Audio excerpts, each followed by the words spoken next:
Kilalanin natin ang dating bakekang star na si Cristal Reyes o Jolina Marie Bautista Reyes sa totoong buhay.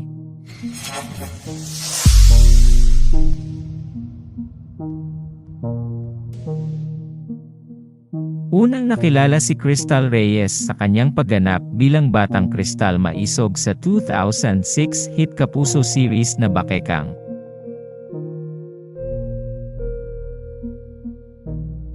Kabilang sa mga teleseryeng tinampukan ni Cristal ay ang Mga Mata ni Angelita, Kaputol ng Isang Awit, Rosalinda, Bantatay, Munting Heredera, Ana Karenina, Carmela, at Healing Hearts.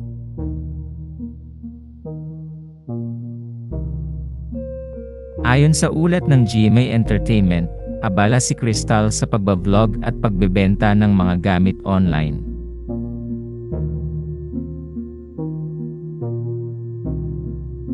Bagamat hindi gaano ka-active ang kanyang YouTube channel na may 96k subscribers, mas aktibo naman ang kanyang TikTok account na may 697k followers, Facebook page na may 993k followers, at Instagram account na may 354k followers.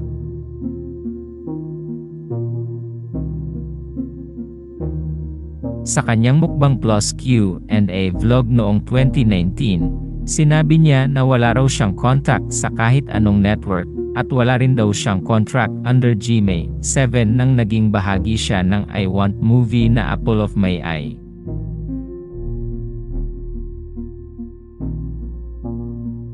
Sinabi rin niya na naisipan raw niyang mag-vlog dahil ayaw niya na makalimutan siya ng kanyang mga tagahanga, at dahil gusto niya na makilala siya ng publiko kung sino talaga siya.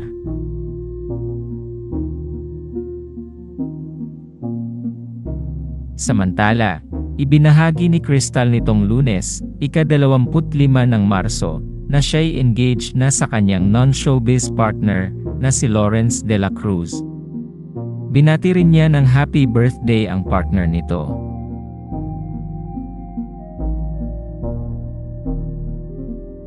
Base sa social media post ni Cristal, naganap ang wedding proposal sa isang private resort sa Basco, Batangas, habang palubog ang araw.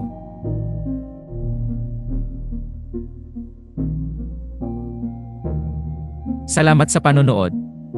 Huwag kalimutang mag-subscribe sa aming YouTube channel, i-like ang video na ito, at i-turn on ang notification bell.